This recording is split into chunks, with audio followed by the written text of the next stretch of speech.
ની હારે હાલતી હતી અને મારા ભાઈએ કેટલું સમજાવ્યું એ ચકુડી ના લીધે જ છું ફાયરિંગ કોણે કર્યા બેન? આ ફાયરિંગ મારા દીકરાએ કર્યું.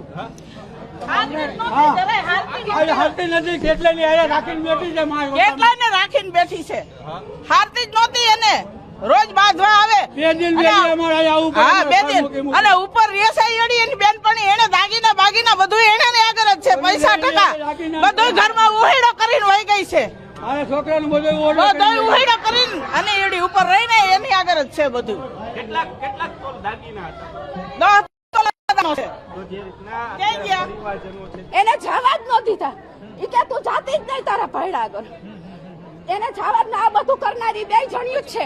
અરે ઈ તો મરી ગઈ હોય તોય ખોયરું અને નહીં મરી ગઈ હોય તમને મીડિયા સામે કહું છું હું એને મારી નાખીશ. ભલે મને પોલીસ વાળા જેલમાં લઈ જાય પણ આવો જવાન જૂથ માણસ શું કામ ક્યારે આટલું પગલું ભરે કે હદ બારું થઈ ગયું હોય ને ત્યારે ઈ આટલું પગલું ભરે. બાયડીનો ત્રાસ એટલો હોય ને ત્યારે ઈ આટલું પગલું ભરે. બધાને એ લઈને અમને 5 જણા અમે એને સમજાવાઈ ગયા હતા કે તારે જે થયું જેની હારે લફરું હોય જે હોય તું આવી જા. અમે એને એટલે કે એનો છોકરો 20 વર્ષનો છે ને એના હાટું ગયા હતા કે છોકરાને જિંદગી બરબાદ ન થાય.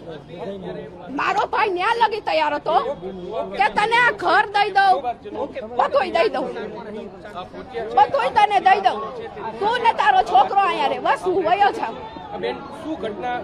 પણ ઈ કે મારે તોય નથી આવું.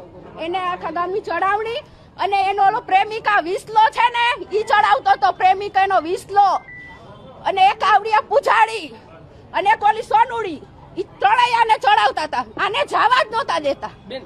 એટલે પછી શું કરે મારો ભાઈ કંટાળી ઓલો એનો પ્રેમિક ઓલો વિસલો છે ને એને જ આ બધું કરાવ્યું. ઈ વિસલાએ આ પૂજાડીએ અને ઓલી સોનુડી આ ત્રણેય થઈ અને એક એની બાયડી આ ચારે થઈને મારા ભાઈનો જીવ લીધો. ચારે થઈને મારા ભાઈનો જીવ લીધો.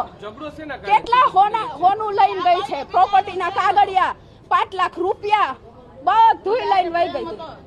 અને આ પૂછાડીને સોનુડીને વિસલાને એના પૈસા ખાવાતા ને એટલે એને જવા જ નહોતો દેતા. એના ભાઈડા આગળ ચકુડીને